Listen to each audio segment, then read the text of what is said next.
메시지 성경 통독 누가복음 1장입니다. 오늘 통독 봉사는 송규향 집사님께서 해주셨습니다. 감사드립니다. 오늘 누가복음 첫째 날이라 잠깐 안내를 드리고 좀 시작해 보려고 합니다. 누가복음을 쓴 누가는 바울의 주치의로 의사였으면서 또 역사에 굉장히 깊은 관심이 있는 사람이었습니다. 다른 복음서들은 예수님의 직계 제자들이 썼다고 보면 누가복음은 직계 제자는 아니지만 바울의 제자, 그러니까 한 세대 걸러서 쓴 좀 더 이렇게 객관적인 시각으로 썼다고 좀 볼 수 있고요.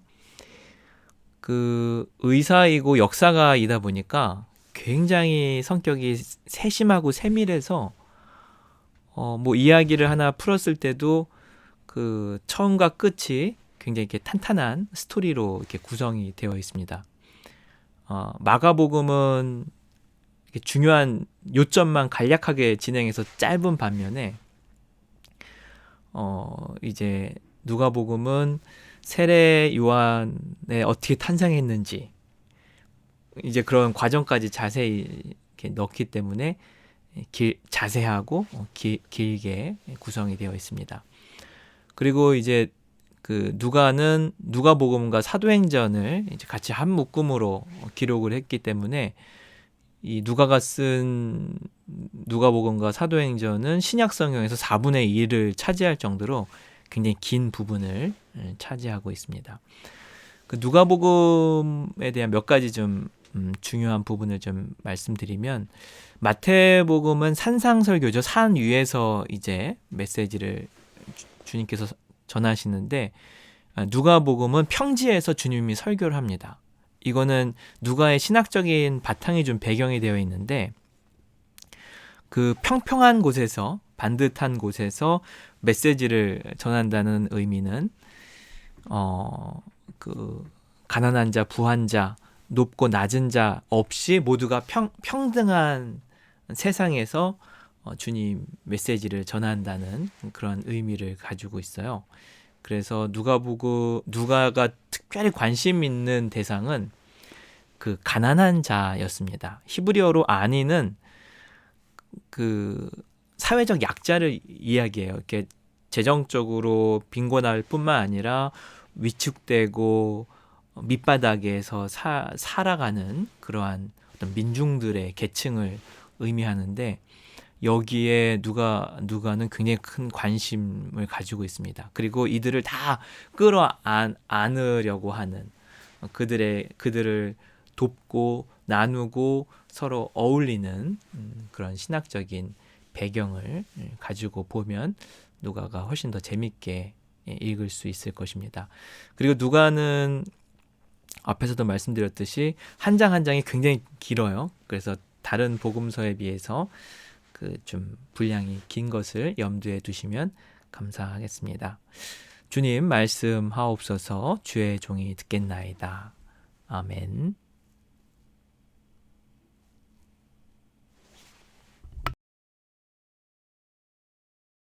누가복음 1장. 자신들의 삶으로 이 말씀을 숨겼던 최초의 목격자들이 전해준 보고를 바탕으로 우리 가운데 일어난 성령과 역사의 놀라운 추수 이야기를 정리하려고 손을 댄 사람들이 아주 많았습니다. 이야기의 발단부터 시작해 모든 보고를 아주 자세히 살펴본 나도 데오빌로 각하를 위해 모든 것을 상세하게 기록하기로 했습니다. 이로써 각하께서는 그동안 배운 것이 믿을 만한 것임을 확실히 알게 될 것입니다. 유대왕 헤롯이 다스리던 때에 아비야 반열에서 직무를 맡은 제사장이 있었다. 그의 이름은 사갈랴였다. 그의 아내는 아론의 후손으로 이름은 엘리사벳이었다. 이들 부부는 주의하여 계명의 도를 지키고 하나님 앞에서 깨끗한 양심을 품고서 바르게 살았다. 그러나 엘리사벳이 임신을 할 수 없어 그들에게는 자식이 없었고 이미 나이도 많았다. 마침 사갈랴가 자기 차례가 되어 하나님 앞에서 제사장 직무를 수행하고 있었는데 그가 하나님의 성소에 들어가 분향하는 일을 맡게 되었다. 그것은 평생 한 번 오는 일이었다. 분향 시간에 회중은 성전 바깥에 모여 기도하고 있었다. 그때 하나님의 천사가 예고도 없이 성소의 분향단 오른쪽에 나타났다. 스갈랴는 두려워서 그 자리에 얼어붙었다. 천사는 그를 안심시켰다. 스갈랴야 두려워 말라. 하나님께서 내 기도를 들으셨다. 내 아내 엘리사벳이 아들을 낳을 것이다.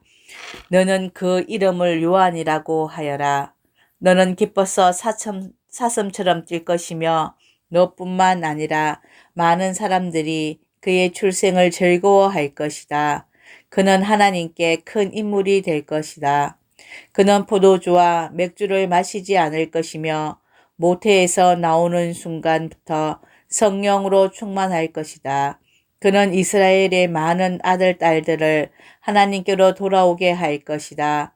그는 엘리야의 방식과 능력으로 하나님의 오심을 알리고 자녀를 향한 부모의 마음을 녹이며 완고한 회의론 자들의 마음에 뜨거운 깨달음의 불이 타오르게 할 것이다. 그는 백성으로 하여금 하나님을 맞을 준비를 하게 할 것이다. 사갈랴가 천사에게 말했다. 그 말씀을 믿으라는 말입니까? 나는 늙은 사람이고 내 아내도 늙었습니다. 그러자 천사가 말했다. 나는 하나님의 파수꾼 가브리엘이다. 나는 너에게 이 기쁜 소식을 전해주려고 특별히 보내심을 받았다. 그런데 내가 내 말을 믿지 않으니 내 아들이 태어나는 날까지 너는 말을 하지 못할 것이다. 내가 너에게 한 말은 하나님의 때가 되면 그대로 다 이루어질 것이다. 한편 사가랴를 기다리던 회중은 그가 성소 안에서 왜 그렇게 오래 있는지 이상하게 여기며 조바심을 냈다. 사갈랴가 밖으로 나와 말을 하지 못하자 그들은 그가 환상을 본 줄 알았다. 사갈랴는 계속해서 말을 하지 못한 채 손짓으로 사람들에게 뜻을 전해야 했다. 제사장 직무 기간이 끝나자 사갈랴는 집으로 돌아갔다. 얼마 후에 그의 아내 엘리사벳이 임신했다. 그녀는 아기를 갖게 된 것을 기뻐하며 5살 동안은 홀로 떨어져 지냈다. 그녀는 하나님께서 나의 딱한 처지를 이렇게 보상해 주시는구나라고 말했다.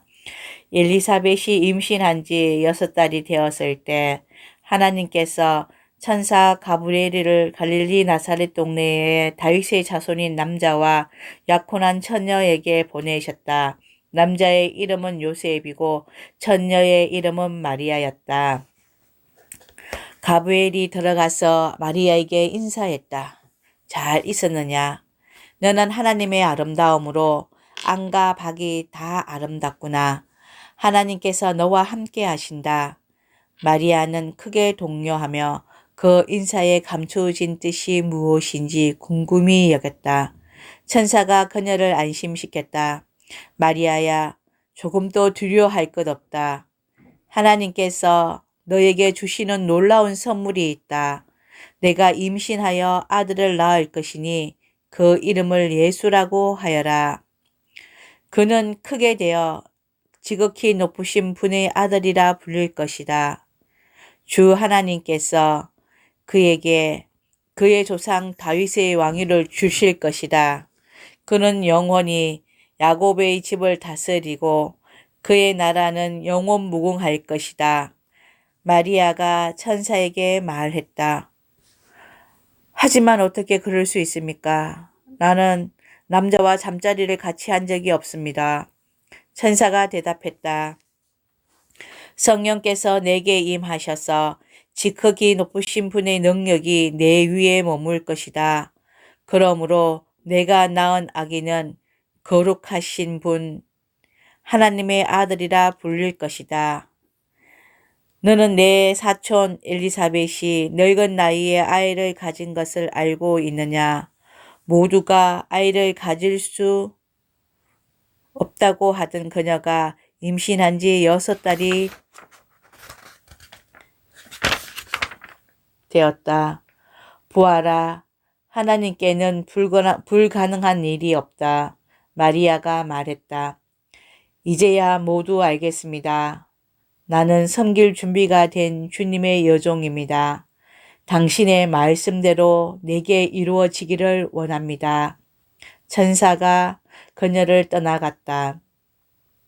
마리아는 잠시도 지체하지 않았다. 그녀는 일어나 유대 산지의 한 동네로 가서 곧장 사갈랴의 집에 찾아가 엘리사벳에게 문안했다. 엘리사벳이 마리아의 인사를 받았을 때에 그녀의 뱃속에서 아기가 뛰어놀았다. 엘리사벳은 성령에 충만하여 뜨겁게 노래했다. 그대는 여자 가운데 참으로 복되고 그 뱃속의 아기도 복되다. 내 주님의 어머니가 나를 찾아오다니 이 큰 복이 어찌 된 일인가. 그대의 문안하는 소리가 내 귀에 들리는 순간 내 뱃속의 아기가 마냥 기뻐서 어린 양처럼 뛰어놀았다. 하나님께서 하신 말씀을 믿고 그 말씀대로 다 이루어질 것을 믿는 여자는 복되다. 마리아가 말했다. 하나님이 들려주신 복된 소식으로 내 마음 터질 듯하니 내 구주 대신 하나님의 노래로 기뻐 춤추리라. 하나님이 나를 주목하심으로 무슨 일이 일어났는지 보라. 나는 이 땅에서 가장 복된 여자다. 하나님이 내게 행하시는 일 영원토록 잊지 않으니 다른 모든 것과 구별되시는 하나님, 그 이름 거룩하시다. 그 앞에 두려워 떠는 이들에게 그의 잡이 물 밀듯 밀려오네. 그가 팔을 뻗어 능력을 보이셨고 거만스레 허세 부리는 자들을 흩으셨다. 오만한 폭군들을 내리치시고 고통당한 이들을 진창에서 건져내셨다.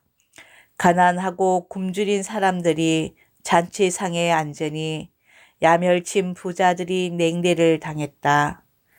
기억하셔서 풍성한 잡이 더 높이 쌓으시며 택하신 자녀 이스라엘을 품으셨다. 아브라함으로 시작해 지금까지 약속하신 대로 그의 자비가 정확히 이루어졌다. 마리아는 3달 동안 엘리사벳과 함께 있다가 자기 집으로 돌아갔다.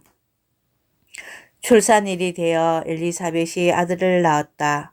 이웃과 친척들은 하나님께서 그녀에게 베푸신 큰 자비를 보고 함께 즐거워했다. 8일째 되는 날 그들이 아기에게 할례를 행하러 왔어 그 아버지의 이름을 따서 아기 이름을 사가랴로 지으려고 했다. 그러나 엘리사벳이 끼어들었다. 아닙니다. 이 아이의 이름은 요한이라고 해야 합니다. 그들이 말했다. 하지만 당신의 집안에는 그런 이름을 가진 사람이 아무도 없지 않습니까? 그들은 사갈랴에게 손짓하여 아이에게 어떤 이름을 지어주려고 하는지 물었다. 사갈랴가 서판을 달라고 하더니 이렇게 썼다. 아이의 이름은 요한이라고 해야 합니다. 사람들이 모두 깜짝 놀랐다. 놀란 일은 그것만이 아니었다. 어느새 사갈랴의 입이 열리고 혀가 풀어지더니 말을 하면서 하나님을 찬양하는 것이었다. 깊은 경외심이 이웃을 덮었고 유대 온 산지 사람들이 온통 그 이야기뿐이었다. 이 이야기를 들은 사람들은 모두 그 일을 마음에 새기며 놀라워했다. 이 아이가 장차 어떤 사람이 될까? 하나님께서 이 일에 함께 하실 것이 분명하다. 사가랴가 성령에 충만하여 이렇게 예언했다. 이스라엘의 주 하나님을 찬양하여라. 그가 오셔서 그 백성 자유케 하셨다.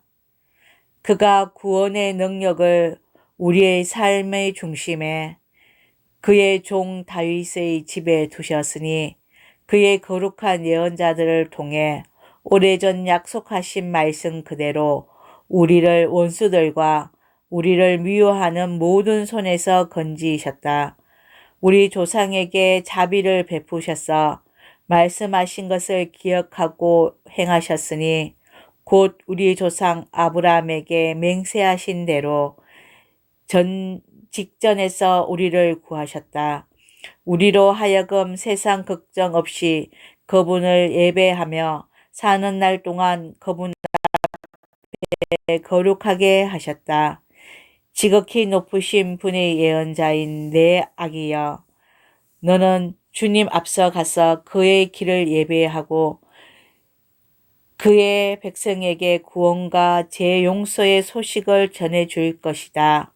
하나님의 자비로우신 마음, 하나님의 해도운 우리에게 임하셔서 어둠 속 죽음의 그늘에 앉아있는 이들을 비추고 우리의 길을 한 걸음씩 밝혀 평화의 길로 인도할 것이다. 아이는 자라며 심령이 굳세어졌다. 그는 예언자로 이스라엘에 등장하기까지 광야에서 살았다. 아멘.